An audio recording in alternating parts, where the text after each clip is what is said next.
Late Jacob Oulanyah was a very good debater, and he also did a lot of research. Yesterday, there was a colleague here who complained that some people speak, others don't. Parliament had a special sitting here to discuss the sale of Uganda Commercial Bank. For 4 hours, only 4 people spoke that day. I was a journalist here. The Honorable late Jacob Oulanyah spoke for 2 hours. He was joined by Honorable Mao, the late Elia Kategaya, and Odongoto, and the day was done.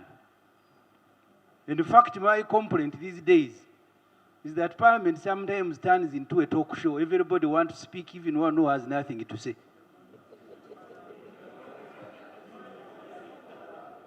Mr. Speaker, therefore, in remembering late Jacob Oulanyah, the Speaker said those things are not working today. Order, point of order, Honorable Speaker Lilian. has changed now. Right, Honorable Speaker. Members, whatever we speak in this House goes on the record of this Parliament. Right, Honorable Speaker, I would like to know if Honorable SSEMUJJU is in order to really pronounce everybody in this House to speak what he thinks is not relevant. It is very courteous to have the right. We respect him as a senior legislator, but I think the policy of this House is we respect each other and respect everyone's opinion. Is he therefore in order to mention on the floor? And I also request that is expounded from the answered. Thank you. Honorable SSEMUJJU, I think Rule 84 of our Rules of Procedure is very clear on the language we use. We use the language that is courteous to each other. And you see, people are not here on their own volition. They were voted. Okay? Whether someone is performing well or not, the people to assess them are their voters. So that's why we give people freedom here to speak and not judging each other. We don't judge. Here we don't judge each other. We debate. Okay? We have a contestation of ideas. So, Honorable SSEMUJJU, I think that was unkind at your honorable colleagues. So, I am sorry, Mr. Speaker. Thank you. I was only comparing the past Parliament and the present. And I've given you an example, bit as it is, that for 4 hours, we had only 4 speakers. These days, you can have 50. I am not the presiding officer, but I am just telling you that these things used to happen. Mr. Speaker, there are 2 things that I want to say as we remember the late Jacob Oulanyah. The first I have said, debate and research. And during that debate on UCB, these days things don't happen. If someone, I don't know how I'll put it without offending people, but if someone had information that was superior, the MPs used to yield their time and allow fewer people to speak. I remember when I had 2 days here of debating the oil sector, the Honorable Katuntu and others who led the debate almost spoke for a whole day. Us spoke the following day. So MPs should not get offended when you have a colleague who has done research and you want to benefit from him. Mr. Speaker, 2 things before I sit. The first is the death of Oulanyah. We were told here by the Minister of Health that part of the reason he could not receive the kind of treatment that he was supposed to receive was because of the harassment he had been subjected to by the NRM government when he was a Makerere Guild speaker that affected his life. I want to caution this government to stop harassing leaders and Ugandans. Later on, the body parts or part, Dr. Chris Williams can help. I don't remember the specific word the Minister of Health used. I may want it strongly to defend my life when you have taken it the way you took the one of Oulanyah. That was in the Minister of Health's speech here. Related to that, the father of Honorable Oulanyah, at the funeral, at the burial, said that his son had been killed. There were attempts to make some arrests. Can we be briefed today whether that matter has also been resolved? Finally, the Honorable Jacob Oulanyah came here in this parliament, the 7th as UPC. He died as NRM. The one point I want to make especially to the NRM leaders, because if I look, many of you are new. People used to sit there where the Prime Minister is sitting. The Kategayas, the Mushegas. You can love NRM, but I don't think your love will equal those who went to shed blood for it in Ruel. You need to do the right thing when you are a leader here. Because today you are, tomorrow you are not. But also that the party, because I see people think that NRM is some sort of a faith. The things you are supposed to do here as parliament, including political reforms, constitutional amendment. Why is the Prime Minister agitated? Why don't you return Mavati? Don't be agitated. No, colleagues, we are paying tribute to our colleague, okay? Please, Honorable Prime Minister, colleagues,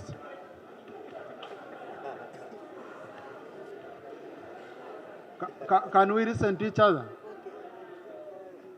Colleagues, we are debating and paying tribute to our colleague. And you see, I've decided to leave Honorable SSEMUJJU to speak, okay?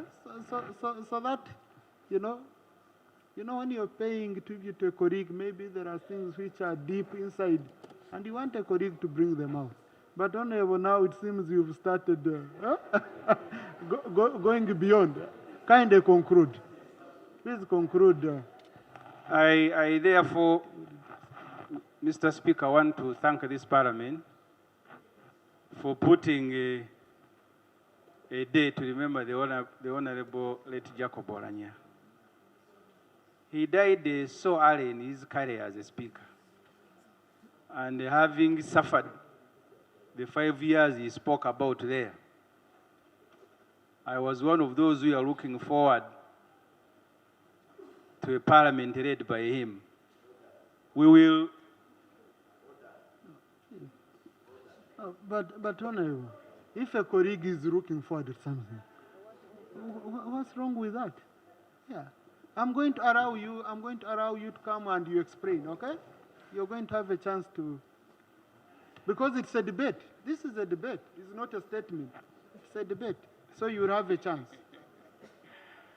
I want to thank Parliament, Mr. Speaker, because there are many points of order for different interests. I don't want to spoil the day. Thank you. Thank you very much for putting aside this day to remember late Jacob Oulanyah, who always wanted the truth to be said, even if it is very painful. You can actually look tough because truth has been said, but he always wanted it said. And he was I thought you had concluded. Yes, I'm concluding. He elected reconciliation. Mr. Speaker, when he was a deputy speaker, he brought here policemen to drag me out of Parliament. But later he reached out to me and we had a conversation. He said, now we can move forward. There are leaders here. Okay, let me not say in this Parliament. Let me stop at saying there are leaders here who are, their level of vengeance is too much. You can even see it when they are walking. But I want to thank Oulanyah. Even when you had trouble with him, he took it, I have said leaders. He took it upon himself to reach out to you, so you resolve that matter. Thank you very much, Mr. Speaker. Thank you. Now, I think we shall end up making that the Prime Minister should reach out to Honorable SSEMUJJU. then issues get solved. Colleagues, as you know, the rate working out, in being healthy, in doing exercise. Members, we have personal health management program for Parliament. on Monday, 27th March 2023. We shall have a fitness session in the South Wing parking starting at 5 p.m. It will be led by our fitness team, which includes some of our colleagues. Now, before I allow Honorable Nabukera, I had not seen him, but I had wanted to start with the chairman, Acholi Parliamentary Group.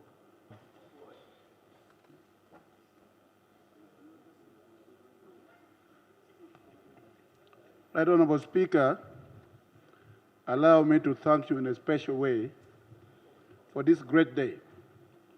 But also allow me to thank you for a book that you published as Parliament at the time when Jacob died, and it was containing 256 quotes from the great lawyer and politician.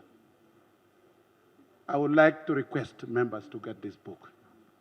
If you want to have answer of life, whether it is politics, whether it is about humanity, about human rights, you really get it in that book. And that shows to me, I always quote a book by Robin Sharma, Who Will Cry When You Die?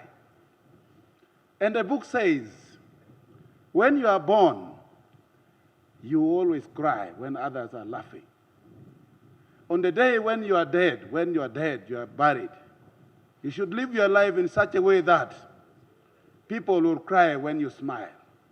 And I think Jacob is smiling at us because we have known how good he has been in this world.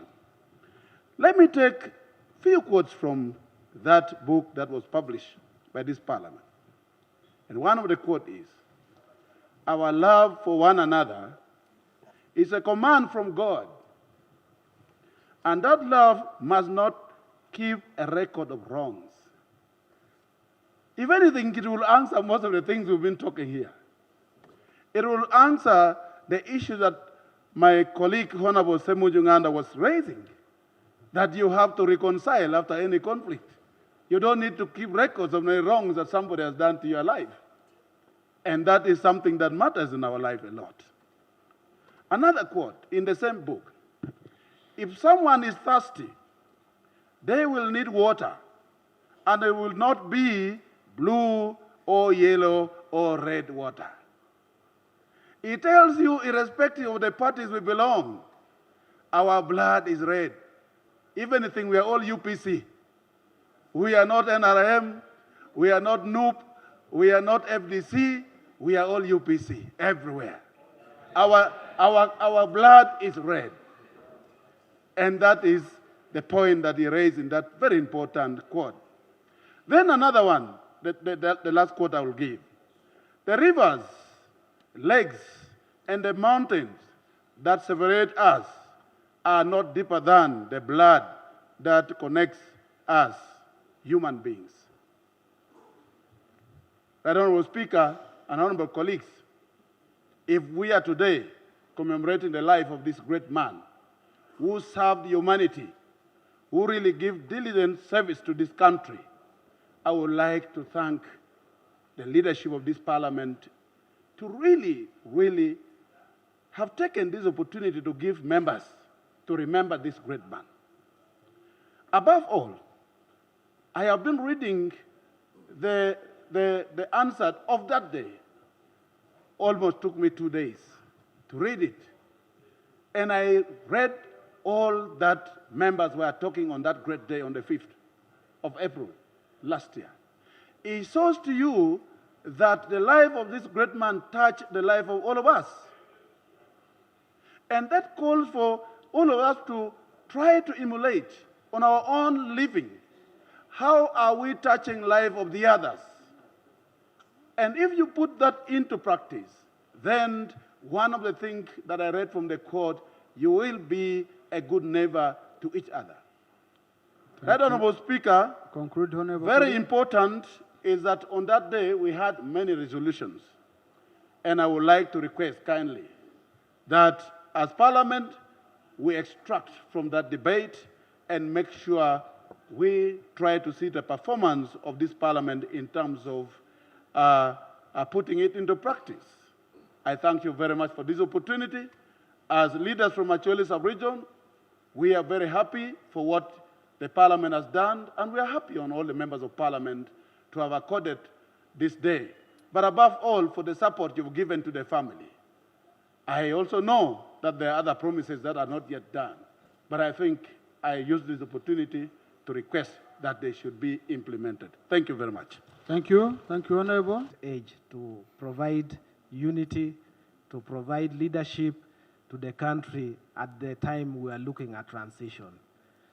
When his death was announced, so many Ugandans, those who do not even pay attention to politics, were hurt. And up to today, they still feel that he deserved to live more. He was somebody with a very humble social life. Many of us who are here in Parliament and outside, when you interacted with him, especially when it's time for entertainment, I don't think many of us could actually beat him when it comes to dancing. He was that humble and down to earth. He was quite intelligent, well-read, and I think he was so hungry to learn more and more that he read so widely. He read so widely to build capacity around himself to be able to provide leadership in this house. The late was also very assertive. Whenever a debate came up here and you stood up to speak, he would test you whether you're actually ready to speak. He would test you and shake you, and if you are not ready, you would sit down. But all he was doing, do you really need to speak about this matter or not? So if you are not well prepared, you would actually go back. He would only take people who are quite serious. I must also salute his courage. That the late was one of the most courageous Ugandans. We remember what he said in Kololo when we were commemorating the Anti-Corruption Day. Not many Ugandans can actually challenge anyone who is not corrupt to stand up when he knows the president is there. He did. And the whole Kololo fell silent. That courage was above himself. Lastly, he had mastered how government is run. For many of us who are here, every time you approach him in his office, he would pick his phone and call the minister. And he would allow you to speak to the minister. If you are satisfied, you will not even now come to the floor here. If you are not, he would allow you to come here. He had experience in how government is run, and I think we have a big lift to pick from there. The second dimension is what Madam Speaker had promised us, and I want to remind us that today... Can you conclude? No, the second dimension is the Uganda we want debate. And I think that this day, the Right Honourable Speaker had guided, we should be able to speak about that. And Mr. Speaker, allow me just to outline that the late wanted a responsive government that would respond to the service needs of the citizens. He wanted a people-centered parliament that would debate the issues that touch on the people. He wanted a country where the rule of law is observed.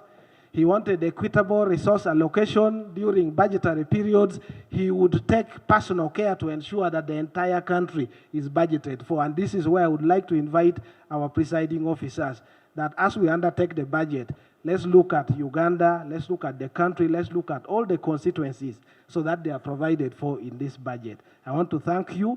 They said to us we should be our brother's keeper. Let us all be our brother's keeper. I thank you so much, Mr. Speaker. Thank you, Honorable Jonathan. Him as the Speaker of the Guild. And you could notice quickly that he was a political giant and who later on made progress to become a statesman. Right Honourable Speaker, in a political contestation, there is normally the winning side and the loser. I remember when he decided to run for Speaker of the House, he called me. I was elected as an independent member of Parliament. And indeed, he ordered me to join the NRM team at Chankwanzi. So I've never been to the Yellow House. And I thank God that I went because during that moment, I got to know many of my colleagues in the 11th Parliament. But as we all recall, that election was quite tumultuous. And later on, when he became the Speaker, something which I learned from him, that he worked for the unity of this House. Even our colleagues who were on the other side, he accommodated them. He treated them as one team. So it's something that we should all learn from the late Right Honourable Speaker Jacob Oulanyah. As Honourable Jonathan Odura said, before he passed on, he was very passionate about us to have a debate on the Uganda we want. And I think, as we have agreed, we should have this debate so that we can progress our democracy and social development and transformation, so that we all have points of convergence in terms of where we would want our country to go. Right Honourable Speaker, when the late Speaker was elected as the Vice Chairperson for NRM for the North, he brought unity in that region. As you're aware, we've had long-term insurgencies in Langwe and Acholi sub-region. We've had wars in West Nile and a divided team. We all agreed that he was our leader. So he was able to unite our people. And I think those initiatives have remained with us up to today. One of the things that he taught us as well is culture. He was very rich. Thank you, Honourable. I submit right on this with the rate. You see, it's not a matter of just coming, having a day of debating the Uganda we want. Everything we do in this house on a daily basis should be for the Uganda we want. From the laws we pass, the resolutions we make, the budgeting process, how we, you know, I don't think we do anything here for the Uganda we don't want. Everything we are doing here, you know, it doesn't have to be just one single day. You come here, we debate, we talk, and this is the Uganda we want. Let's, in whatever we are doing on this floor of Parliament, let's, on our mind, know that we are doing it for the Uganda we want. If you are doing it for the Uganda you don't want, please. But we shall discuss as the leadership of the House. We shall consult with the government side, with the opposition side. We see how best we can resolve this. Okay? So I had allowed Honourable John Musira. There are colleagues I had picked at first. Administrative units. But also on this floor, you would hardly have a debate without local government issues coming up. So I would normally pick a phone and call me. He says, my sister, are you aware this is coming on the floor today? Just prepare. And I looked at him as a kind person, as somebody who really cared. But most importantly, he was a very humble man. I walked to his office to invite him to my constituency. But I was not sure that he would accept. So I went with my letter, but I did not put the date. So when I got to his office, he told me, have you put it in writing? I said, yes. Just called his secretary to bring a calendar, and he put a date there and then. And indeed he came to Chibuku, and he kept time. Keeping time was not only in Parliament here, but also whenever he visited. I dared him and said 10, and by 10 he was in Tirinyi. My people had not yet come, but he patiently sat and waited for them. And he gave us, he had a big heart. He gave my people dollars. Many of them were seeing the dollars for the first time, and they talked about it for almost a year. He had a big heart. He was an orator. He spoke very well about me, and I know I'm here because he was part of the project. But more importantly, he didn't believe in rumors. During election of speakers, somebody accused me before the president that I was not supporting Right Honourable Oulanyah. Right Honourable picked a phone. He called me, said, but you know, my sister, I knew in your house I was counting on 2 votes. No. Honourable, conclude here. Your vote and your husband's vote. I said yes, yes, Dr. Byakatonda, the workers MP. So I told him yes. I told you for me, I told the party line, and now that you are the party candidate, I'm going to support you. And he laughed it off, and indeed, I voted for him. We shall miss him, but right honorable, allow me to thank the people of Omolu for appreciating and supporting our brother, and appreciating him further by voting his dear son.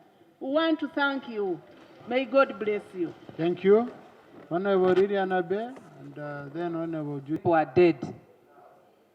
You never have time to tell anybody, to encourage them, to thank them for the good things they have done. Let's learn that. I said some of the people. Right Honorable Speaker, the man we are talking about today was an inspiration to many people.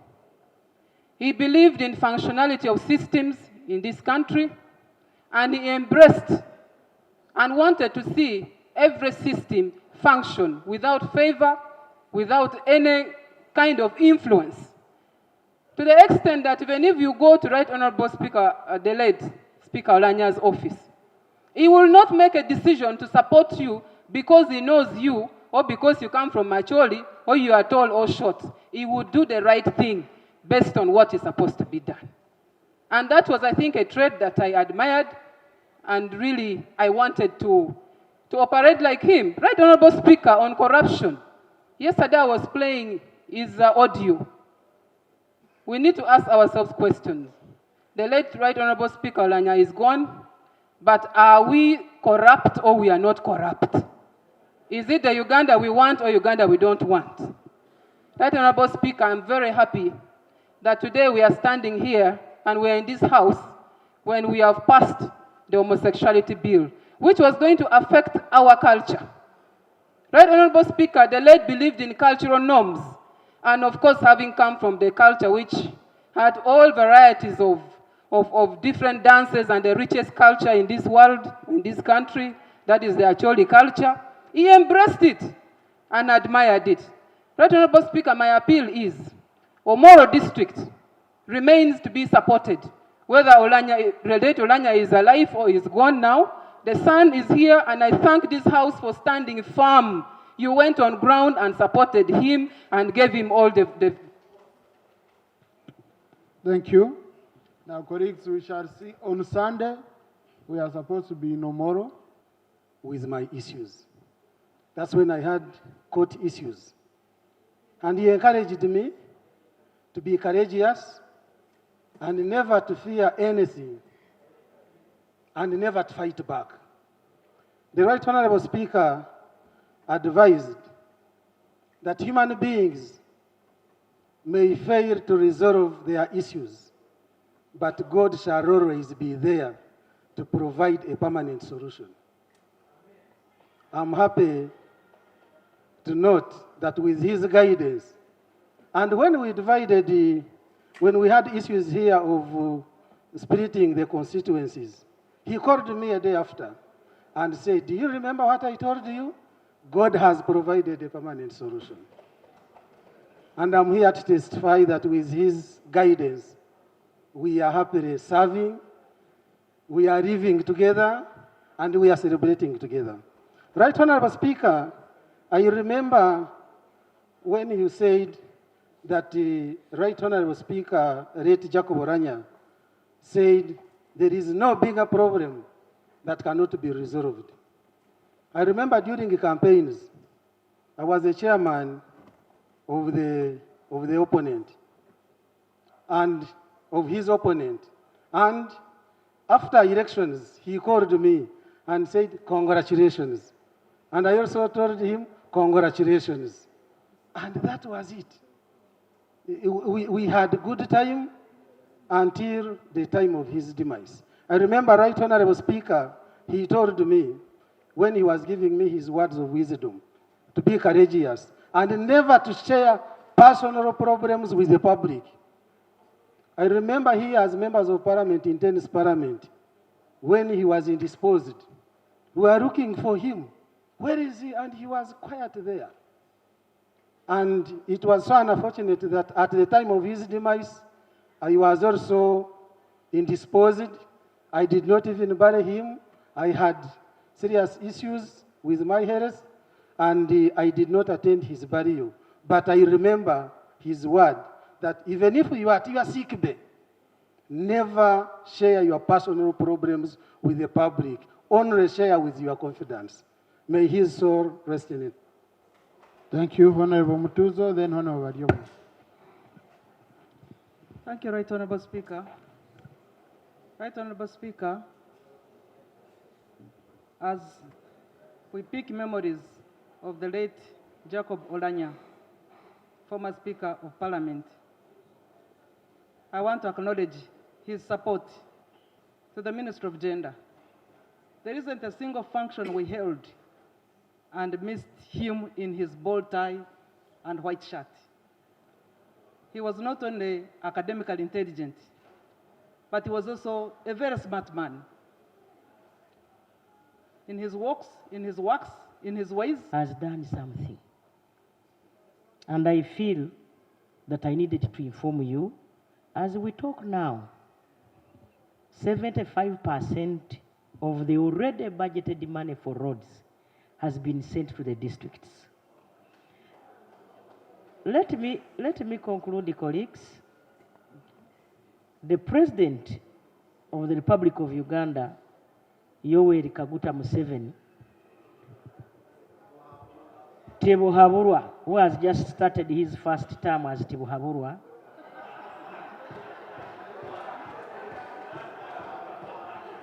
Right, Honorable Speaker, protect me. Please go on. Has given a directive, and I wish I would be Honorable given. Prime Minister, please go on. I wish I would be given chance. He has given a directive that I must fast track that wish, bearing in mind that we have to have money as a country put in the budget, and I know Parliament of Uganda is charged with the responsibility to appropriate. After we get money, it is our wish that we support our district. Even there are those big districts who already are getting 1 billion and above. Say like Wakiso. Wakiso is getting more than 1 billion. Kakumiro is getting 300. Unfortunately, because we are not as big as Wakiso.